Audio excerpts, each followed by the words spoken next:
Mike O'Mara, Radio Entertainment. Hicks, Nicks, Sticks, Picks, a podcast about Robb's movies with your hosts, Robb Spewak and Josh Sroka. And now, ladies and gentlemen, let the show begin. In full color and widescreen presentation, it is Hicks, Nicks, Sticks, Picks. And almost Thanksgiving. Well, yeah, we missed it by one day. Yeah, considering we missed Black and White Friday, I call it. Because we missed Thanksgiving, it's because we missed 3 weeks of shows. Right. We're actually, for us, very close to on time. It is a service of the Mike O'Mara Show. It's Hicks, Nicks, Sticks, Picks. My name is Robb Spewak.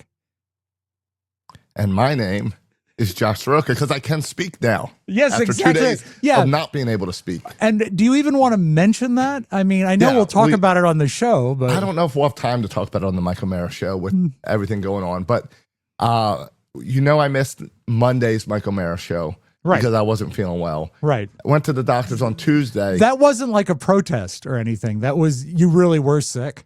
I felt thought horrible. I thought sure I said something that pissed you off, and you said I'm not doing this. No, I felt horrible after my plantation Thanksgiving Sunday. And I already had planned that I was going to the doctor's on Tuesday because my shoulder has been bothering me since Europe. Right. And I knew lots of people have told me it's a frozen shoulder or something. And I hate that. You've got to get it fresh if you can. My Frozen goal was is just never as good. Right. My goal was, I've heard that you can get injections now that I'm getting older, and it fixed this. So that's what I went for. Like a steroid, or what was it? Yeah. So he did a bunch of tests on my shoulders and like an ultrasound thing, and said I needed this steroid shot, which was a nice long needle to get through some muscle. Yeah, they don't always not hurt, those steroid shots. Right. So he gave me the shot, and my arm felt great. He says, but the next couple of days it'll feel worse. Now, no problem. Did the shot itself, did the shot burn? Did it hurt? Because a lot of times that's a pretty intense shot. No, they do the little spray numbing, and it went okay. All right. But they give me the shot, feels great. I wake up the next day and I can't talk. My throat doesn't hurt. There's no sore throat. There's no hoarseness. I just can't talk. That's no good. We need that for a podcast. When I can whisper, and even whisper, and my voice will crack in a whisper. What we need to do then, we should have recorded Wednesday with a sexy version of Hicks Nicks, and we'll whisper. It would have been whispering and like short sentences and breaks every 2 words. It was so irritating. Oh, we would definitely take over the internet. Yeah. And they didn't give me the flu shot with the steroid because they said the two would interact, and I had to give it. I said no problem. Mm-hmm. But they're saying, well, maybe because of me having allergy issues on Monday. Yeah. That caused the steroid to cause this issue, which I guess up to 10% of people get after a steroid shot in their shoulder. It's not a hugely popular side effect. No. Because when you say 10%, I mean, what you're really saying is that 90% of the people are fine. Yeah, it can cause, according to Google, it can cause temporary dysphonia, which is the voice power loss. And that's how it felt. Nothing was sore. I just had my voice box did not work. Well, as I told you, please don't discuss this with Mike or he'll make me get that shot so I won't talk on the show.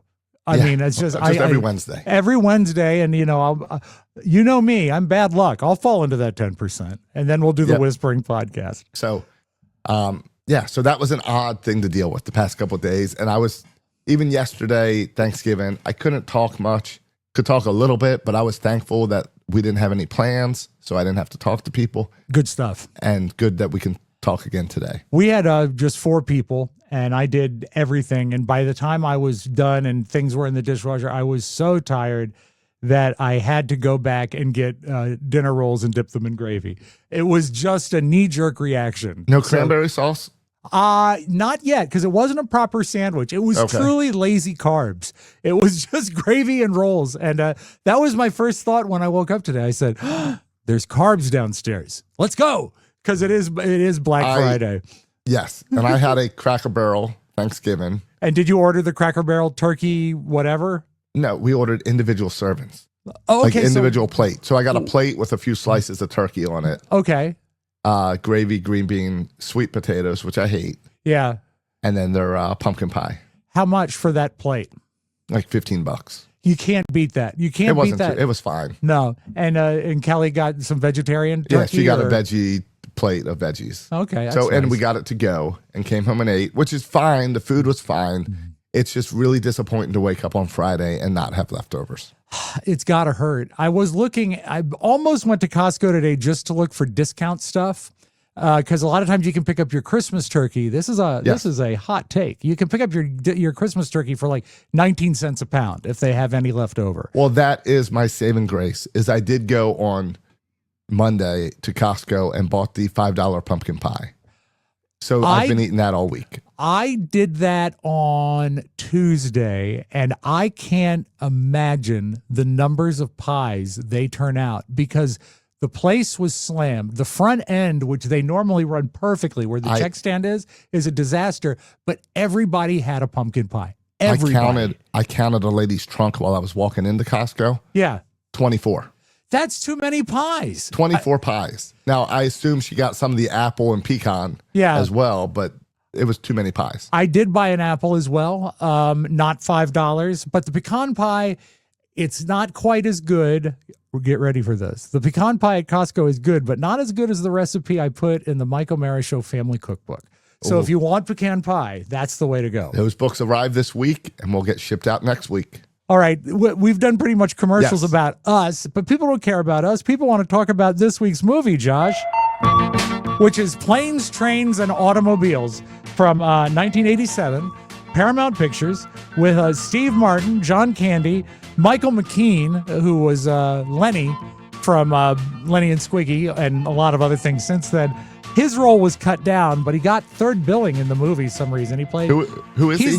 The cop that pulled them over when their car was no longer street legal. No, they gave that guy third billing? Yeah, well, it was supposed to be a longer scene. The movie was short, It is short, but there are lots hour 33. There's lots of recognizable faces. Yes, I want to talk about that too. Also, Kevin Bacon, before he was really famous, he's in that opening scene with They Fight for the Cab. And I have a complaint. I went through the whole movie thinking that the wife was played by Andie MacDowell. And here's a picture of Andie MacDowell. It's not Andie MacDowell. No. It's someone named Layla Robbins, who looks just like Andie MacDowell. But you had to wait until the very end of the movie to see her. I honestly did, because the way they light her and show her, it's almost like ethereal. They make her as pretty as they can. So I don't mean that in a bad way, but she didn't look like herself. She looked like another person. So remember, that is Layla Robbins who's in that role. I did not realize that Michael McCain was the cop, or even, as you said, that who Michael McCain was until I just pulled him up. Yeah, McKean. Yeah, and he's in Better Call Saul. Yeah, yes. And of course all the movies. Spinal Tap and the Best in Show and all that. He's brilliant. I love him. Written, produced, and directed by the amazing John Hughes, and it runs an hour.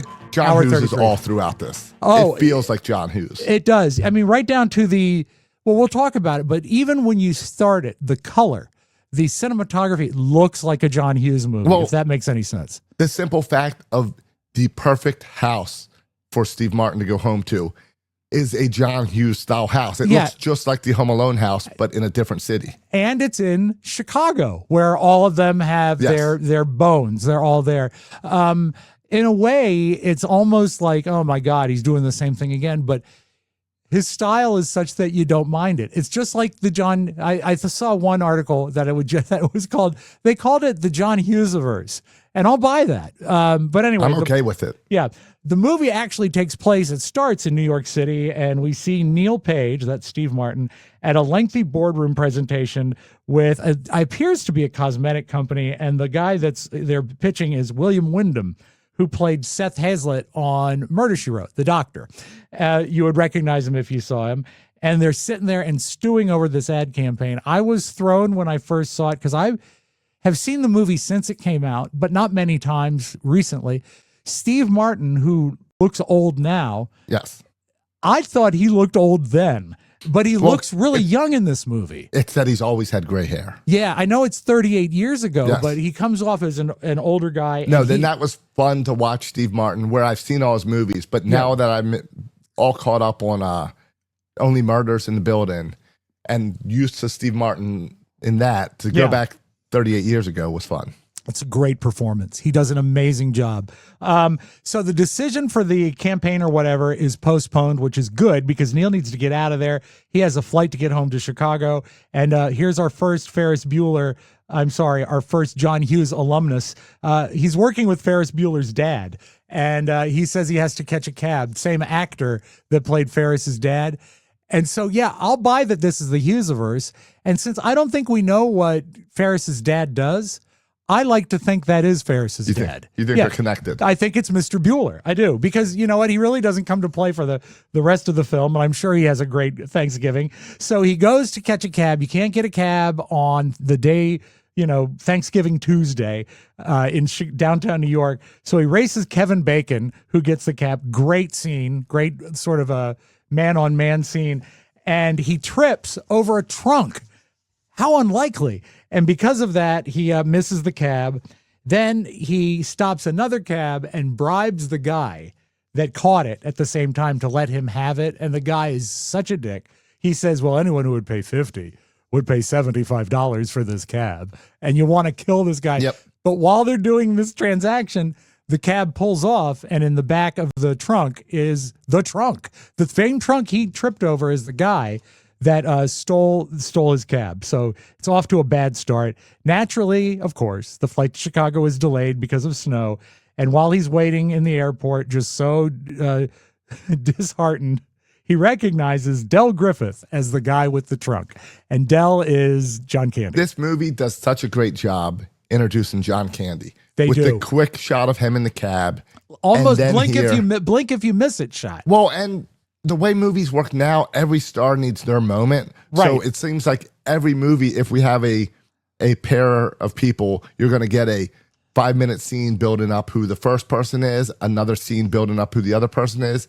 I love how they just throw John Candy right at him. I do too. And I mean, when you look right at it, you hit the ground running with John Candy's character. You're given almost nothing, although John Candy really presents it so you get the guy.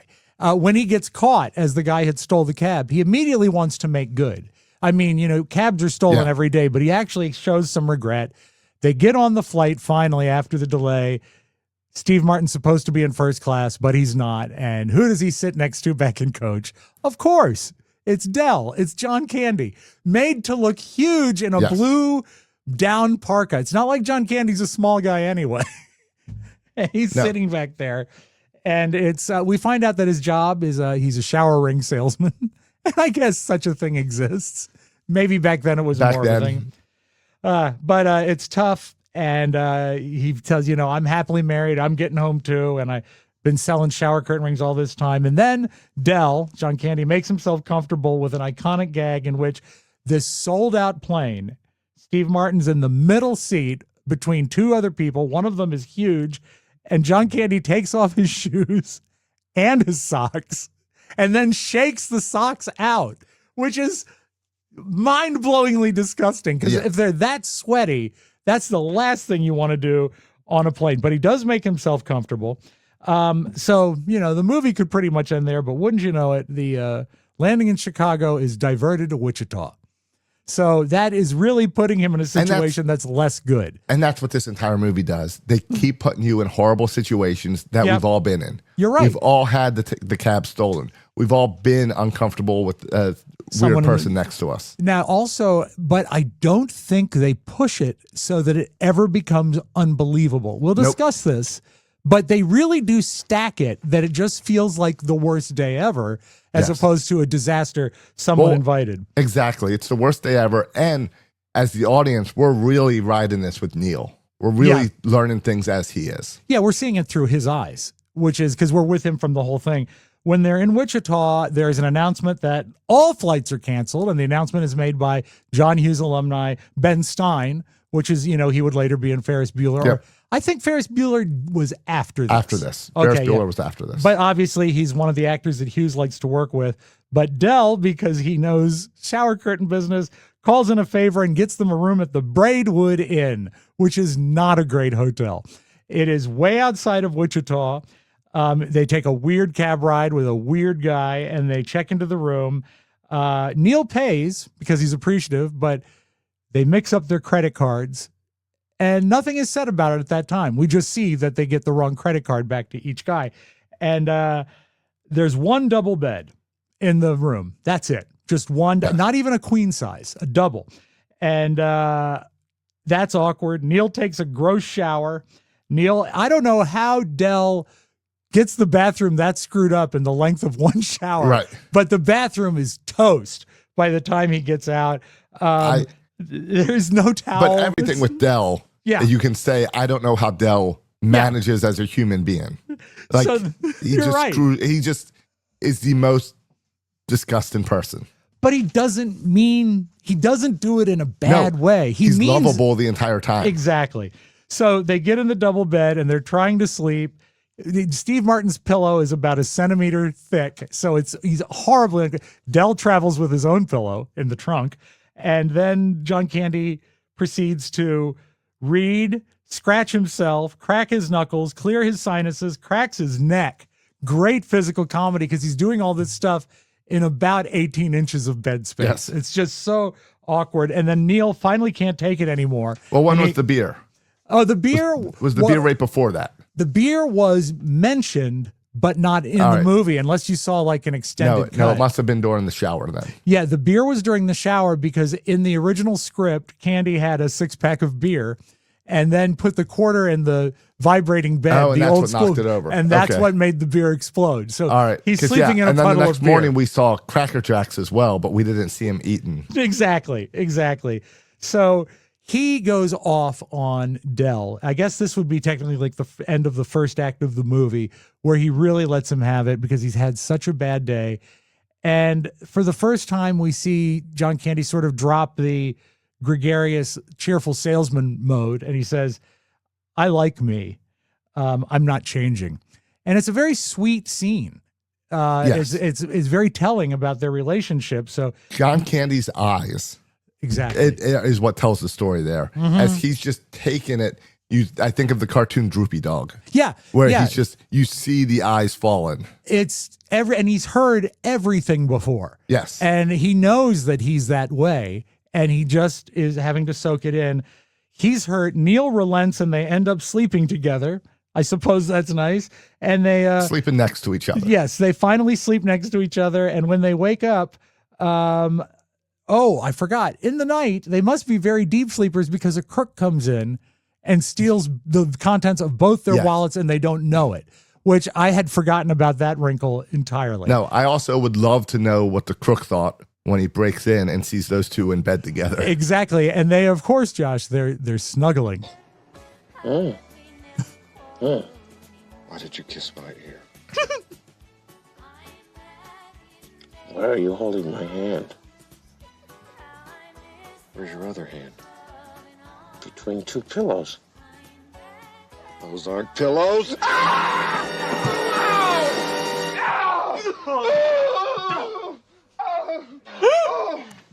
I like Steve Martin trying to figure out what's going on down there. I do too. And that scene will always be magical for me because of the one time John Candy goes, ew, in a high voice. Yes. Because it sounds like it goes back to some of his other characters on SCTV. It's great for me. And then they shake it off and say, did you see the Bears game? Not doubting their sexuality at all. So Neal goes to wash his face. Another great, disgusting gag. He reaches down into the sink to put water on his face. And when he looks down, the sink is soaking John Candy's socks. The same socks that he shook out on the plane. Yes. And it's sock water. So air travel is slammed, but luckily Del to the rescue again, gets them a ride on a train. Because everyone needs shower curtains. Exactly. So he's got connections everywhere. Everywhere. So they get a ride to the train from the owner of the Motel Sun, who is the most disgusting guy in the world, with bad teeth, snorting, and it appears to be several kids and a pregnant wife that he makes carry the luggage because she's short, but she's strong. And they drive to the train station in the back of the truck, miserable. And when they get there, Neal refuses to give Del his address, which is another telling moment because they've had all this stuff together and he swears he's going to pay him back. Right. But he won't give him the address because he wants to be done with everything. Well, and this is, right after the big blow up. Yeah. So, they're not friends. No, and it's another heartbreaking scene for Del. They seat in different cars on the train because they just want to be done with it. And then the train seizes. They're vague about it. It just stops. It just stops in the middle of a field. That's because trains don't break like this. You're right. They couldn't come up with a story to do it. Exactly, So without it's it like just running magic. into a station. Right, Yeah, exactly. So when they get out, Del is struggling with the trunk, and Steve Martin goes over and helps him. And I can't imagine walking a mile and a half. They're going through, this is a detail I'd never noticed, garden, like miles and acres of garden land that has been plowed for the winter. Yeah, it's so it has farmland. deep furrows. So it's not smooth. Every step is like over a hill. And they've got to carry, and that's a miserable walk. So they get there.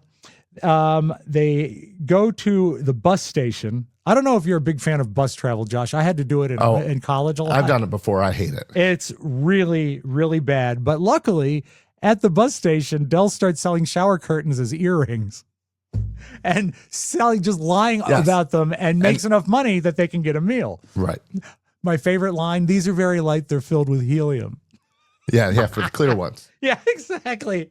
So they get there and they have a meal. They break up again. It's tough again. It's sad. It's not a very amenable breakup, but they do okay and they go their separate ways. And Neal goes to the airport to rent a car.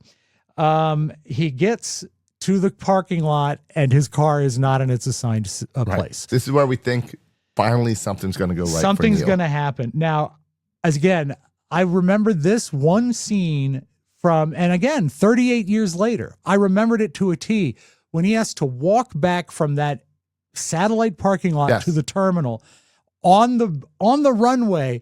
And when he has to walk down the hill that connects two bridges and he slips and his briefcase goes and he goes and his hat gets run over, it is the best constructed physical gag in the movie. It is so well done. It's so good. And part of it is his hat and his trench coat and everything that he's wearing is just so in that time. Yeah. Oh, he's so elegant. So well. He's so elegant. And so he finally gets in line to get the rental car. Now, we're going to have to put a warning on this episode, Josh. We don't do a lot of bad words on this. Without this scene, this movie is PG. You're right. You're allowed one F word in a movie and you can keep your PG rating. I think they go over it here.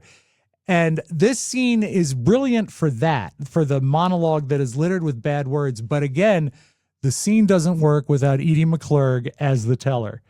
And the way she ad-libs the talk with, I guess, her sister before she talks to Steve Martin is brilliant. You've all dealt with someone like this. Jean Marie, you're a stitch. No, Mom's gonna do the turkey. Yeah, Dad wants ambrosia, so I guess we gotta get those miniature marshmallows. And I'll do the crescent rolls and you do the cranberries. You know I can't cook. Oh. Yeah. Oh, well, I'll see you holds up tomorrow one then. finger. Gobble, gobble. Yeah, again, we've all been there. Yep. Oh, bye-bye. While he's waiting in line. Steve Martin waiting there. Welcome to Marathon. May I help you? Yes. How may I help you? You can start by wiping that fucking dumbass smile off your rosy fucking cheeks. Then you can give me a fucking automobile, a fucking Datsun, a fucking Toyota, a fucking Mustang, a fucking Buick, 4 fucking wheels and a seat. I really don't care for the way you're speaking to me. And I really don't care for the way your company left me in the middle of fucking nowhere with fucking keys to a fucking car that isn't fucking there. And I really didn't care to fucking walk down a fucking highway and across a fucking runway to get back here to have you smile in my fucking face. I want a fucking car right fucking now. I gotta ask you, is it the best scene in the movie? It's the best scene in the movie. I agree. He drops the F-bomb 18 times. It's like one Right every there. 2 seconds. It's an amazing rate. And it is, I'm not a very foul-mouthed person in real life, but it can be used effectively, and that's the best use of it right there. It is such an amazing scene, and the lady he's yelling at, Edie McClurg, is another John Hughes alumni. She's, of course, in Ferris Bueller as well. So, and you talk about how well he uses the word. Mm-hmm. Edie then just responds with "you're effed." Yeah, just perfect use of it again. The last thing you expect to hear from her. It's just a wonderful, wonderful, and the whole thing. I don't know why this, and I've said it all day on Thanksgiving Day to my mom and my wife. I just said, I can't cook. And it's just, that's the way. I don't know why it hit me so far. Anyway, so there's obviously no rental car for him. Right. So he tries to get a cab. He gets punched by the guy with the cab. It's a bad way to be, but who rescues him when he's literally laying in the street? Dell shows up. Well, Dell's about to run him over. That's but right. It's Dell, so he stops. He does, and it's just a near disaster. And Dell has rented another John Hughes alumni. He's rented the family truckster, not the exact family truckster from Vacation. Yes, but similar style. Very similar style, and that same beautiful green color. Was this the same car that Neal was supposed to have? I think it would be great if they specified that, but they don't. They just specify the fact that John Candy was able to get a car. And so they're going to drive together to Chicago, and and that seems like a reasonable end. And there's really very little comedy to be found once you rent a car, but they do it with John Candy messing with the power seats. And again, the physical comedy there is on point. This drive-in scene is my favorite scene of the whole movie. Oh, well, I do. Me too. But, so yes, the rant was a great scene. Yeah. But this next scene in the car is my favorite. So he's with the power seat, and Neal keeps saying what every father would say: "You're going to break it. You're going to break it." And he's going up and back and forward and left and right. And he calls him annoying. And then he reveals, what about Neal? What about Steve Martin annoys Dell? And that apparently he plays with his balls too much. Yes. Which is it's oddly specific and very, very funny. And yeah. So and just one complaint. Exactly. So they switched who's driving. So now John Candy is driving. And it's going fine. The seat is broken, and Neal falls asleep, and they're driving, and to pass the time, and I love this because it's actual audio that's supposed to be like really happening right now. Dell turns on the radio, and they play the song "The Mess Around" by Ray Charles. It was Ray Charles' first hit record. Right. He mimes all the instruments. He's brilliant. Let's take a look at John Candy doing the mess around in the car.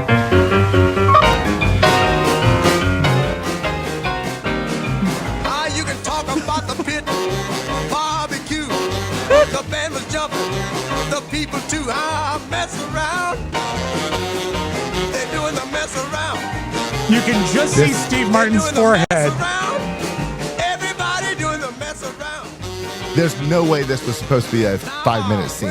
I know. I think John Candy sells it so well. I know. Well, he hasn't even started with the instruments yet. Yes. Now he's just dancing. But it prepares you for there's going to be a car accident. Yeah. He's totally not paying attention. Playing the piano. And really living his best life. Yes. He's so happy.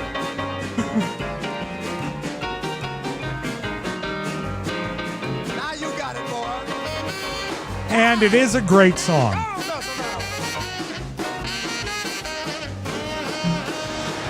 Now this band's gonna play from 9 to 1.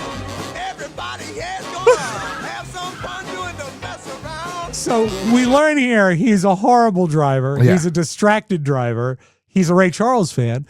And the car goes into a spin out, a horrible spin out that is shot brilliantly with such speed. If you've ever flipped a car, but if you've ever spun out in an automobile, they capture it right because it's horrifying and very fast. Yes. Everybody's okay, so they get back on the highway. Right. You were going to say about the road. It's perfect. It's this constant setup of he's a horrible driver. Something bad's going to happen at any time. It's teasing the cigarette. Yep. That he's teasing that. And the whole time it makes me think of John Candy in Home Alone later on with John Hughes as the Polka King. Because he is in this music, nothing else in the world's going on except he for loves this. it. He loves it. And they spin out. They're not hurt. And setting up one of the greater gags, I think, in Hollywood history, because it's so well done. They get on the interstate the wrong way. Yes. And there's some helpful people that try to tell them. And the miscommunication here is 10 out of 10. Watch this They're driving the wrong way on a huge highway. Put your window down! You want something? He's probably drunk. You're going the wrong way! What? You're going the wrong way! I like that both. Said we're going the wrong way! Oh, he's drunk. What is you like? What? I like the other two people both yelling out the window like they're not going to lose control of their car. Exactly. He's moving his steering wheel back and forth while looking the other way. And they're going 70 miles an hour Yes. with two windows open in the winter. But anyway, they tell them that they're going the wrong way. How would he know where we're going? Yeah, how would he know? Thank you. Thanks a lot. Terrific. Thank you. I love the friendly honk. You're going in the wrong direction! Okay, so there's two trucks coming at them. He indicates that they're drunk. You're going to kill somebody! Steve Martin looks out and realizes there's a median between them. Yes. And they are going. You're going the wrong way! Two trucks. What?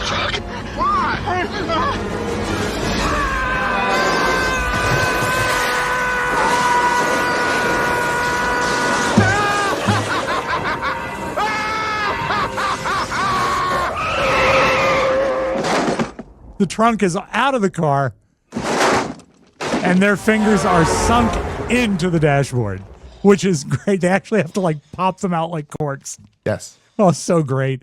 I had totally forgotten that during that scene, they're both skeletons and John Candy Yes. becomes Satan. It's so good from the driving with the music and completely out of Yeah, it. what we to- just, those two clips are almost contiguous. It is. It's back to back. To go into the how do they know where we're going? That is such brilliant writing because, you know, and also that because of it, Steve Martin is coming out of a deep sleep. So it Yes. makes perfect sense to him because he's dopey. And yeah, and then that scene of it's just ridiculous that there's the skeletons and then the devil. Yeah. It's just again, he's hallucinating this stuff. We are because it's so crazy. It's perfect, and it's John Hughes because John Hughes does the same thing in Home Alone when the guy gets electrocuted. Yes, you're right. And to me, it also suggested Large Marge in Pee-wee's Big Adventure. It does. Yeah. It does. A good jump. I mean, it's literally a jump scare in a comedy movie. I did not remember that. Anyway, as we know, Del is a smoker. So, of course, the car catches fire. And Neal laughs at him because he says, oh, finally, you're going to be responsible for some damage because you rented the car. That's when Del reveals that he rented the car with Steve Martin's or Neal's credit card because of the credit card mix-up. Remember back at the Braidwood Inn. So all of this is on Neal's card. Steve Martin doesn't get to do it. But thankfully, he put the card back in the wallet. That's true. That's exactly right. So they get to a hotel. They've got burnt credit cards. I think Mike O'Mara would love the scene where they try to get rooms with their watches. Yes. Steve Martin gets one with his lovely gold watch. The Casio did not get a room. So Steve Martin's now got a room, and John Candy is sitting in the parking lot talking to his wife, Marie. It's very sad. He said, I screwed it up. I did it again. I did what I always do. I hugged it. I loved it too much. But Del is spotted by Neal, and Neal has Del in. There are two twin beds. They destroy the minibar, and they have a great night together laughing. I love the sequence that John Candy has an ethnic voice for every bottle of liquor in the minibar. Yeah. And the bonding started out on the side of the road when they turned and saw the car on fire. Exactly. And they just had to start laughing about how horrible everything is. And they just continued and rolled into the hotel room. Right. And so the next day they're back on the road.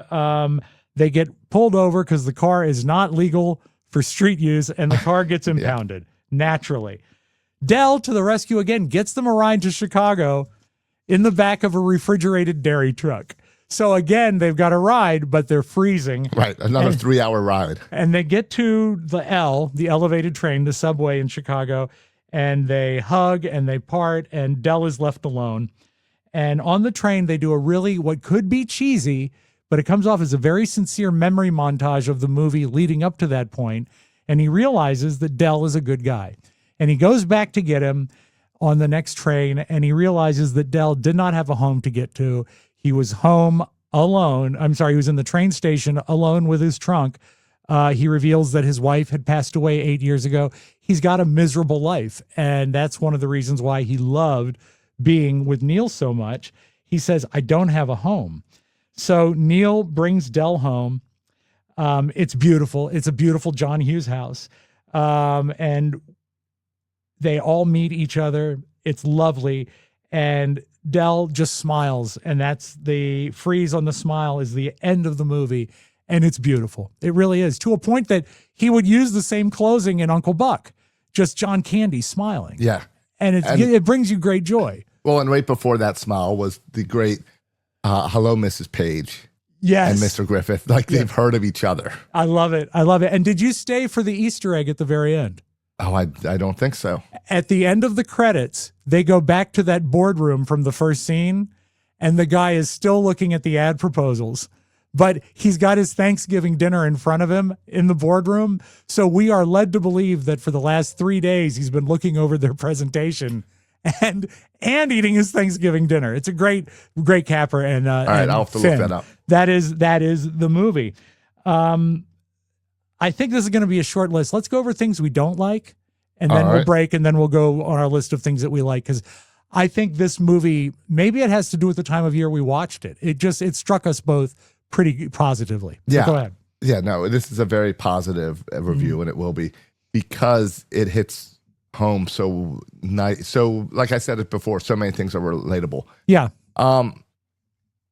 If anything, there's a few things that are a little dated and offbeat. Okay. But at the same time, do not ever remake this movie. No. Because you will never capture that magic of Steve Martin and John Candy. Two really remarkable performers. And on paper, it doesn't sound like it should work as well as it does because they're very different types of performers. Yes. But you're right. Don't ever remake it. Please don't touch it. No. Although I did ask, do you think if they were to remake it, we could do the roles? Sure. I guess I'd have to be Del, just based on size alone. But I think we could do it. Well, we've seen my acting skills. Well, no. I can play myself. Well, So it could be us going to the boat. You know, it would have to be us doing a road trip, and you just happen to annoy me as much as Del annoys Neal. Well, I think I could probably do that. But the other thing is Neal is a jerk. He is. He's not a nice guy. He's not. Well, he does redeem himself at the end. He redeems but it's a himself at the long end. ride. It's a long ride to get there. Yeah, the entire time he's this business guy, no time in the world for anyone else. Yeah, no empathy for anybody, and really sort of out for himself. I didn't like the fact that, I'm sorry, but Del, I know it's a key plot point, and maybe it's just me being personal with the movie. I don't like that the character of Del smokes. I don't like seeing smoking on television. I think it's a timing thing. It's got to be. And I like, John Candy, much too young when we lost him. And seeing him smoke is just sort of a reminder. Yeah. I don't like that. But I mean, you need to do it for the movie. But you needed it for that long play of the cigarette setting the car on fire. And I also don't like that John Candy's hair is dyed and curled and he has a mustache. But again, I think it's pretty central to the character that he looks that way. I just don't like it personally. And I think this is one of those movies where you have to turn off your logic brain because there's always a better way. You're right. They don't choose the smartest ways to get from point A to point B. You're right. I hadn't thought about that. If you suspend disbelief, you don't need to do it much because you can believe all these things can happen.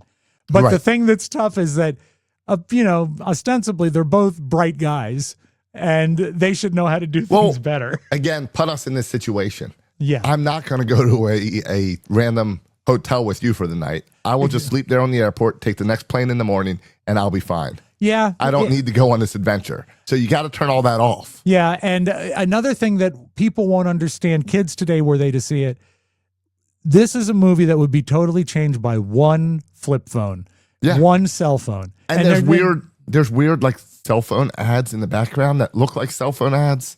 Are they might be long distance But ads, because that maybe was they're a big deal long-distance then. ads. Yeah.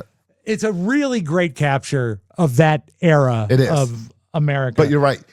The part where he can't call his wife and we keep going to scenes of her and his kid not knowing when dad will come home. When's he going to come home? We lost that with cell phones. Yeah, you're right. And the track that we're all trackable, all available at the same time.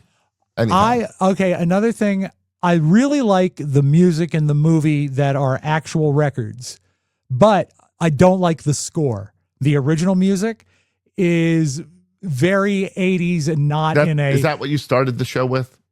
Yeah, well, I have a couple records to play. This is called, we played the Silicon Teens doing Red River Rock. This doesn't fit the movie. It doesn't at all. It's too like go lucky, happy. Yeah. Cheerful.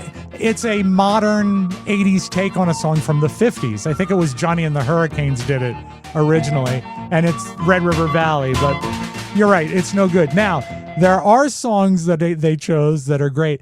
I can't think of the Between Two Pillows scene without Emmylou Harris, because they're out sort of, outside of the city, maybe sort of a country feel, and this very happy song. And the fact that the song is about cuddling is also huge. So that's great. But then my personal connection to the movie and the music is the Ray Charles song. In 1987, when it came out, CDs were a young, medium. I got my CD player at the end of 1986, my first one. And so it was at the point when if I wanted to buy a record, if I really wanted it, I'd pay the extra money and get it on CD. If I wanted it cheaper, I'd get it on vinyl. So I spent a lot of time in record stores. When I first heard this song, I'm 16, I said, this is fantastic. And I went to the record store, and no Ray Charles CDs or albums had it. It was out of print since it came out in like 1955. So I don't know how John Hughes found it, but for me, it was my white whale of a song to find it. And I finally did about 12 years later when a Ray Charles set came out, and it felt so good because it's an amazing song. But yeah, it did really set me on a record search. And again, before the internet, before anything, you just had to go to record stores and look for it. So I was very drawn by that piece. But the actual score for the movie, I'm not 100% with. It was adequate, but for a movie where so much is sensational, you want it to be a little better. Did you have any other qualms with the movie? No, my biggest thing is it's not being believable. I think the rest of it is things I really like. Yeah. Let's talk about this here and then we'll break. I hate the trunk.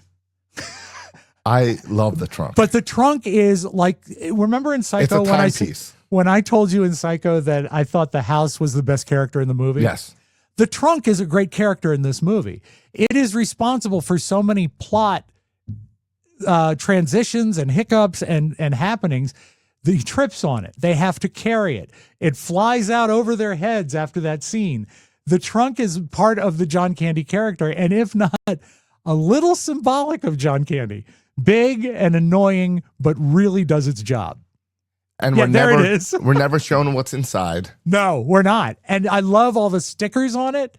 The trunk is annoying, and I guess it's the kind of thing that you're drawn to it because it's annoying, I guess. It's also such a time period thing for me. Where like growing up as a kid, everyone had a trunk like this. Yeah, you just definitely saw them. Junk in it. So you saw these things all the time where I don't think I've seen one of these in 20 years. Yeah, yeah. And if you ever, one of these days on this show, we'll watch the movie A Night at the Opera, another Marx Brothers movie, where they actually stow away in a trunk. That's how big trunks could be then, that, they were just very utilitarian. And it's weird because I think clothes were smaller then. So they probably didn't need as much space. But there's not much to hate about this movie. Go ahead. What's that? Do you know where the trunk is now? Do you have it? I did not, but I did find it. It's full of bobbleheads. Who has it, or where is it? John Candy's daughter has it as a dining room table. That okay. Now I'm in. Now I'm 100% in. And look at the stickers barely on it, but still there. And you've got the printing on the top of the business name. It's worn down because it got thrown off of the car. Yeah, and everything. I can't imagine that the trunk is still in one piece after the scene through the sky. But that's so cool. You know what? Okay, I'm drawn to the trunk, but I fear the trunk. How about that? I don't hate the trunk. I fear the trunk. I know you love the trunk. All right, we're going to take a break here. And I'm going to go drive my car the wrong way down the highway. And when we come back, we'll finish up our thoughts on planes, trains, and automobiles. It's the Hicks, Nicks, Sticks, Picks Thanksgiving special. And we're all thankful that you're here. We'll be right back.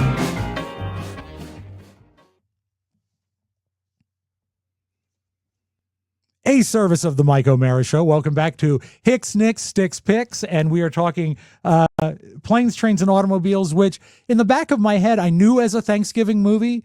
But now I'm starting to think, after watching it, it is the Thanksgiving movie. It is. It is. Because it's what everyone does for Thanksgiving. Yeah. You travel. Yeah. It's the biggest travel day of the year. They pump that into us every year. And you don't have a chance to fight it. I mean, you're definitely part of it. Now, I do think, and I'll start this with this thought, I'd like your thought on this.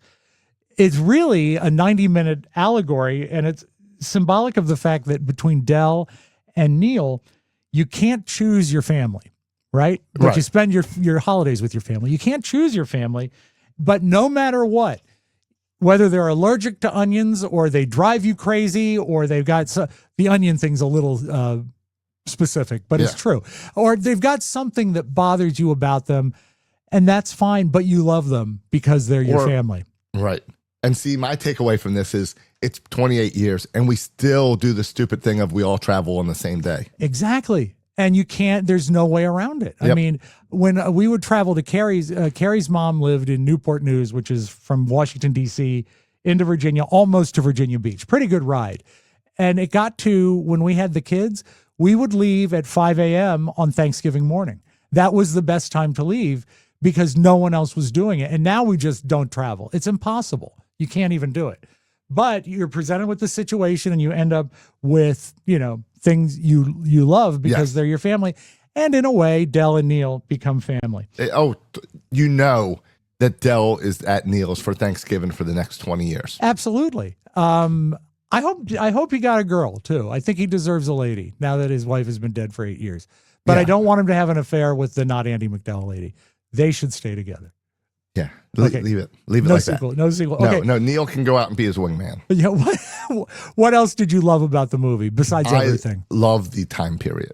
Yeah, because it's 87. It's when I was a kid. It's what I remember airports like. It's what I remember buses and train stations and the business attire that Steve Martin's wearing. We've already talked about it, but it's so perfect for that. I love that there's taxis and no Ubers. Yeah. There's no cell phones. Like all this stuff that makes our life easier now was not there, and it's how I remember life. It's really cool because it's understated. If you were to make a movie set in 1987 now and you wanted to be that evocative of the era, it would come off looking cheesy, like you're trying to do it. Yeah. This does it effortlessly, right down to, even as I said before, the graininess of the film stock, the sort of muted color of it. It's not muted like Frankenstein was, but it's definitely, you don't see a lot of like screaming reds and vivid blues. It looked like Chicago in the winter. The whole movie did. And you feel that. Now, speaking of the winter, I thought it was really great. And these are things I hadn't ever thought of before. Particularly in the first 2/3 of the movie, they switch back and forth to where Neal and Del are and back to Neal's house. And even when they're both in the snow, the house scenes look idyllic, beautiful, like a Christmas card. And then they'll cut to Hughes style. It is. And then you cut to the airport and the snow is gray and slushy and gross. And so you have to know that, home is where he's got to be. And that's like just literally just showing exterior shots that underscore the theory of the movie. And I thought it was really, really good to look at. I just love, you're right. I love the look of it. Again, this is one of those movies that I thought I had seen before. And then I watch it and I'm like, oh, I've never seen this. I know all the lines and I know all the quotable parts because of the Don and Mike show and other things throughout pop culture. Right. But I love, there's so many lines and so many quotable moments in this movie. And really, you get right down to it. You can give the plot in a sentence. As you know from the first 30 minutes of the show, I did not. But you could. Businessman has trouble getting home and is accompanied by an annoying travel mate. That's it. That's the movie right there. But it's a perfect length. It is. For a road movie, it's exactly right. There's not an extraneous scene, and I don't think there's anything they left out. I think as far as construction, a movie doesn't get any better than this. No, and it's almost joke after joke after joke. Yeah. Like we talk about, like the easy quotable is those aren't pillows. Yeah, exactly. Because that's the easy laugh. But my favorite part of that scene is right after that when they're saying, did you catch the Bears game? Yeah, exactly. And it's so subtle, but we all know what's going on. Exactly. It's just marvelous to look at. Also, maybe I'm overthinking it, but there is a certain hat symbolism in this movie. At the very lowest for Steve Martin, and Steve Martin, make no mistake, you talked about the time period. He looks elegant. He's got a cashmere overcoat. He's got a fedora. He doesn't even look like a dick in a fedora, which is an amazing thing to pull outside of the fedora, this is how I remember my dad going to work every day as a kid. So at his lowest point at the airport, when the truck pulls over and ruins his hat, he switches to this goofy looking hunting hat, which is very Dell-like. And it's like, that's his sort of nod to the fact, okay, I'm in this guy's world now. I'm wearing this hat. Yeah, it is. It is. When they did the scene in the boardroom, the movie has a neat beginning with the sounds of a plane, a train, and an automobile. When the credits come up, it's loud and it's really well done, stereophonic pan, the whole deal. It's impressive. And then they go to that scene in the boardroom, so brave to use silence in a movie. Yeah. And they do it. They do it great. There is no urgency for anybody to say any. They even advance the plot line with pantomime. He points at his watch. That's when you know he's got to get out of there. But no dialogue. And it's really, I don't see a lot of TV shows or movies that would have the patience to do that to set up a gag nowadays. It's just got a marvelous pace. And I love also in the beginning, Neal forgets his gloves as he's getting into the elevator. And he says, I forgot my gloves. And they said, do you want to go get them? He says, no, cab to the airport and then I'll be home. I don't need my gloves. Effective, that beginning scene. Yes. He is cold for the rest of the movie. Yeah, he needs his gloves. Worst day to not have his gloves ever. And it's just some gentle foreshadowing. But that's what this movie does a great job with, is that foreshadowing. And the callbacks. Whether it's the callbacks, the cigarette, the mess around scene where they don't have a major accident. Exactly. Everything's this slow build, but it's joke upon joke during the slow build to build up to this big moment. They do the same thing with the credit card. That whole, there's 30 minutes before you get a payoff on that, to a point where you think, did I see them do that? Because they're not doing anything with it. When they play drunk at the hotel, when they're drinking at the minibar, it's really easy to play a comedy drunk and do it poorly. They play drunk so well because they understate it. Even just a little misstep when they walk, the laughing, that to me is one of the better acting pieces in the movie, because we're getting to see them not at each other's throat and really enjoying themselves. And alcohol helped with that. But it's easy to overplay a drunk scene. I thought they did that really, really good. And talking performance, Steve Martin is a dick in the movie. He's a redeemed dick completely at the end, but he is a dick. I think that his performance never goes over the top that he destroys all his likability. There's always something there. He's a very real-like person. Well, it's because he's a real dick. He's not like a cartoon character, a person you hate. He's a real, we all know this guy. Yeah, it's like the drinking scene. It's very real. And comedy can be real. And that's really how they play it. And also Dell, who is played as a comic nudge and annoyance, deep down, he's not dislikable. When the few moments when he drops his salesman veneer, he's quite charming. Yes. And a good person. But that doesn't save the fact that he's not annoying for the other 90% of the time, but in a real way, I think. Well, and if Del got rid of his disgusting habits, Yeah, he'd be like the life of a party guy. you're right. You're right. A word about John Hughes. He made this movie. He produced, wrote, and directed it. This is his baby all the way. But keep in mind, this is the same guy that made 16 Candles, The Breakfast Club, Pretty in Pink, Ferris Bueller, Home Alone, Some Kind of Wonderful, 2 Home Alones, and he even, I didn't know this, he wrote the movie Mr. Mom for Michael Keaton. I didn't know that. John Hughes made more good movies than anyone in that era, I feel, that truly benefited from the age of video. Because I was 16 when this movie came out. You were what, like probably 6, 7? I was 7. Okay. But as you got older, this was the exact movie that you would go to Errol's or you would go to Blockbuster and rent it over and over again. Yeah, and this one I missed out on, but it's the same thing with John Hughes where it's watch Home Alone 100 times, watch Ferris Bueller, watch Weird Science 100 times. That's what he did. That's it. For me, the movie for that was 16 Candles. And when I met Carrie, I found out that was Carrie's favorite movie of all time. That was a big deal that we had that overlap because I've always been an old man, Josh. And so, I mean, there wasn't a lot of overlap for us. But I do feel when I look back over this canon of movies that John Hughes is kind of like the Frank Capra of our generation. He's got these time capsule movies like Frank Capra did in the 30s. Like, I know, I'm sure. But like Frank Capra made It's a Wonderful Life, which is a perfect look at 1947 post-war America. I mean, it is a perfect capture of Bedford Falls in that time. He made just all the I can't think of the name of it right now, but it was the first movie he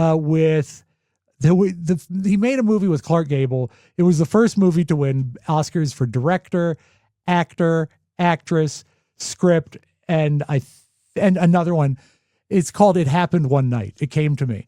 But again, that's another perfect time capture road movie that when you watch it, you say, oh my gosh, people were like this in the Depression when they had to travel across the country. And it's not done in an ironic way or a way to say, you need to know this. The whole feeling of the environment is conveyed in the filmmaking. Capra could do that. And I think John Hughes does the same thing.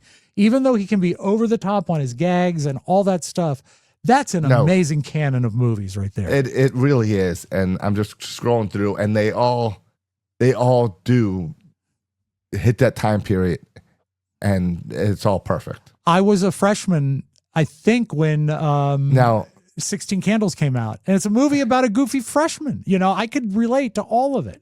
He also wrote Made in Manhattan. The man had to eat. So Josh. You got to make mistakes once in a while. Yeah.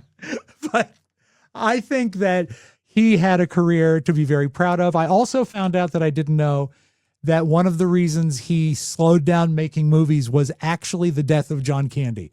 He loved working with John Candy so much that when he was gone, he sort of lost his muse. And speaking of which, in the list, I did not write Uncle Buck, which is another beautiful, beautiful film. So here's to John Hughes, because he's led a lot of movies that have been very important to, I think, a lot of people.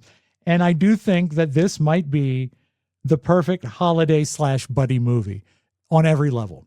It's likable. It tells a good story. There's an adventure. There's funny. There's touching. There's great acting, memorable moments. It's really, I mean, there's other great ones too, but this is perfect. I think you make a good point with John Hughes movies. I bet you could take a calendar year and schedule out the year for a John Hughes movie that fits each month. Yeah, I think you could. And this is the perfect November John Hughes movie. It really, really is. Now, my question for you, I wrote down, and my notes are a mess when I watch these movies because I write them on, this will shock you, my little yellow pad, and then I type them up. Yes. And when I was going over the notes and I write down thoughts and stuff, I wrote that this movie never loses believability. And then when I started to digest it, I said, or does it? I know we mentioned the fact that trains don't just stop on the middle of the track. The logic makes no sense. It loses believability. The characters never lose believability. Okay, I'm 100% with you on that. I think that's exactly what it is. It's carried by those performances, and they're fearless. That's why you can never remake this movie, because it's Steve Martin and John Candy. Steve Martin, it's very brave to do a character that for the first 80 minutes of a 90-minute movie is really unlikable. Yes. I mean, it's not a likable, and to a lesser extent, John Candy as well. You don't really start to like Del until well into the movie when he drops his, I think you feel more for Del that first blow up when he says, "I like me, I'm not going to change." But it's hard. What? I found a way to ruin the movie. No, what? A remake of Planes, Trains, and Automobiles is in production at Paramount Pictures, but has not yet been produced. Well, they own the property. Would you like to know who has been cast? Well, I'm guessing it's going to be Taylor Swift and Travis Kelce. No, not quite. No, who? Will Smith and Kevin Hart. Now, does he hit Kevin Hart in the movie? How does that work? I assume Kevin Hart clearly has to be Del. Or not. I don't know. I don't see them. Don't do that, folks. No, don't do that. I think there's a reason. I guess they announced it in 2020. They said in 2023 it was going to happen, but they still haven't shot it yet. No, because you know what's it'll end up with Glenn Powell in it because he's in everything now. It'll be Glenn Powell and Jacob Elordi, who played the monster in Frankenstein 25, because they're in every movie now. This movie, you can't remake this movie. You can't, and also because they're to make it work, it would have to be a period piece because cell phones ruin the plot, and also they won't make it because in the whole movie there's not a significant role for a woman in the entire movie. I mean, there's the lady at the counter, the Edie McClurg. There's the wife, but they're throwaway characters at best. This is just all guys in this movie. Before it was Will Ferrell and before Will Smith and Kevin Hart, they had another pairing scheduled, but they never made it. Adam Sandler, Kevin James.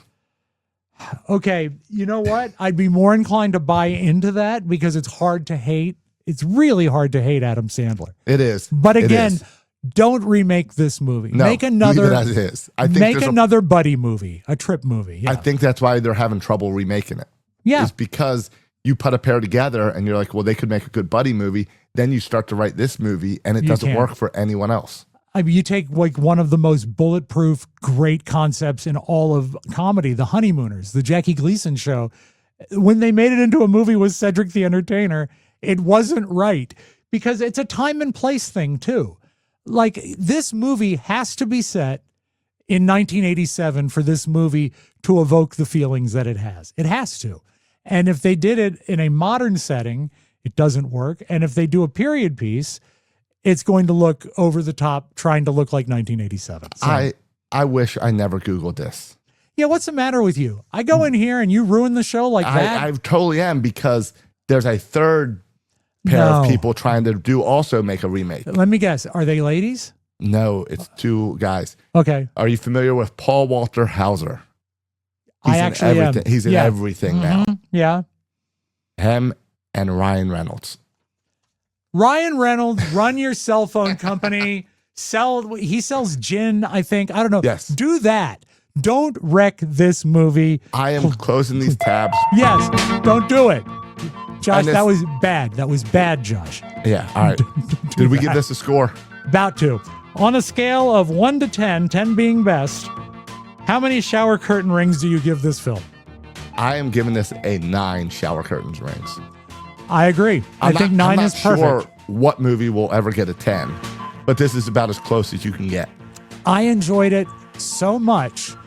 And if you guys haven't seen it in the last 5-10 years, watch it again. It is a feel-good holiday movie without being cloying or saccharine. It just makes you feel good, and there's a lot of good laughs in it. So check it out. Well, you were able to stream it, right? Paramount Plus. Paramount Plus, excellent. Watch it there before they remake it. Yes, please. And I hold in my hand next week's movie, Josh. All right. It says, On the next Hicks, Nicks, Sticks, Picks. Are we getting into Christmas season yet? Well, kind of. I don't know because, I don't know what the movie is until we open the envelope. And I like that we've kind of been fast and heavy at releasing episodes now as we're catching up. Yeah, and all the nice comments that people have made online and all that, it means the world to us. Josh sent me some download numbers, I think Monday morning, Tuesday morning, and it was a great way to start the day. Yeah, so please keep rating, reviewing, leaving comments over on YouTube and Facebook. I love seeing all that. Yeah, please do. It definitely motivates us. Black and White next week, Josh. Oh, no. No, and a musical. What are you doing to me? But this is the greatest Christmas/Thanksgiving movie ever made. All right. Holiday Inn. With Bing Crosby and Fred Astaire. I knew you would never have seen it. I know it's Bing Crosby. Yeah, and Fred Astaire. Marjorie Reynolds, who no one's ever heard of. Produced and directed by Mark Sandrich. Released in November of 1942. Perhaps the best credit here, words and music by Irving Berlin. That's where the song White Christmas comes from. And every holiday gets a song in this movie. But the Christmas part is key to it. So is Thanksgiving. It is got one scene that, as the kids would say, is very cringe. And I'm not going to tell you what it is because the rest of the movie is sensational. But there is one part of the movie that is not, as they say, okay. So look for this Blu-ray at Costco. I'm sure I can stream it on Apple TV like I do everything. But it's a Holiday Inn, and not about the place that you stop at when you're traveling. But about, we had such a good run of movies that were made like after I was born. I know, but this is 2 color episodes in a row. If I do 3, I start losing hair and things like that. It might be 3 in a row. No. Well, you know what? Ichabod was in color. Ichabod, but we did Psycho after that. All right, so that'll be here's a new poll for Facebook. Are movies better in black and white or color? Someone set that up. You can do polls on Facebook? Sure, why not? And then you'll really get to the bottom of it, Josh. All right. So we'll be back in a week or less with Holiday Inn. Again, please watch the movie before we do the show so you can play along and we don't have to worry about spoiler alerts. Josh, I really genuinely look forward to your take on Holiday Inn. It's short. Don't worry. I can't wait. The good thing about those movies is they're short. They are very short, and we'll be okay with that. So, that has been, again, I can't play the mess around enough, Josh. It's my favorite song from the movie. We'll be back with Holiday Inn very soon. Thank you to everybody who listens. Thank you to the Mike O'Mara Show. And thank you for supporting Hicks, Nicks, Sticks, Picks. I'm Robb Spiewak. I'm Josh Soroka. And we'll talk to you next week. Bye-bye, folks. Hicks, Nicks, Sticks, Picks. A podcast about Robb's movies with Robb Spiewak and Josh Soroka.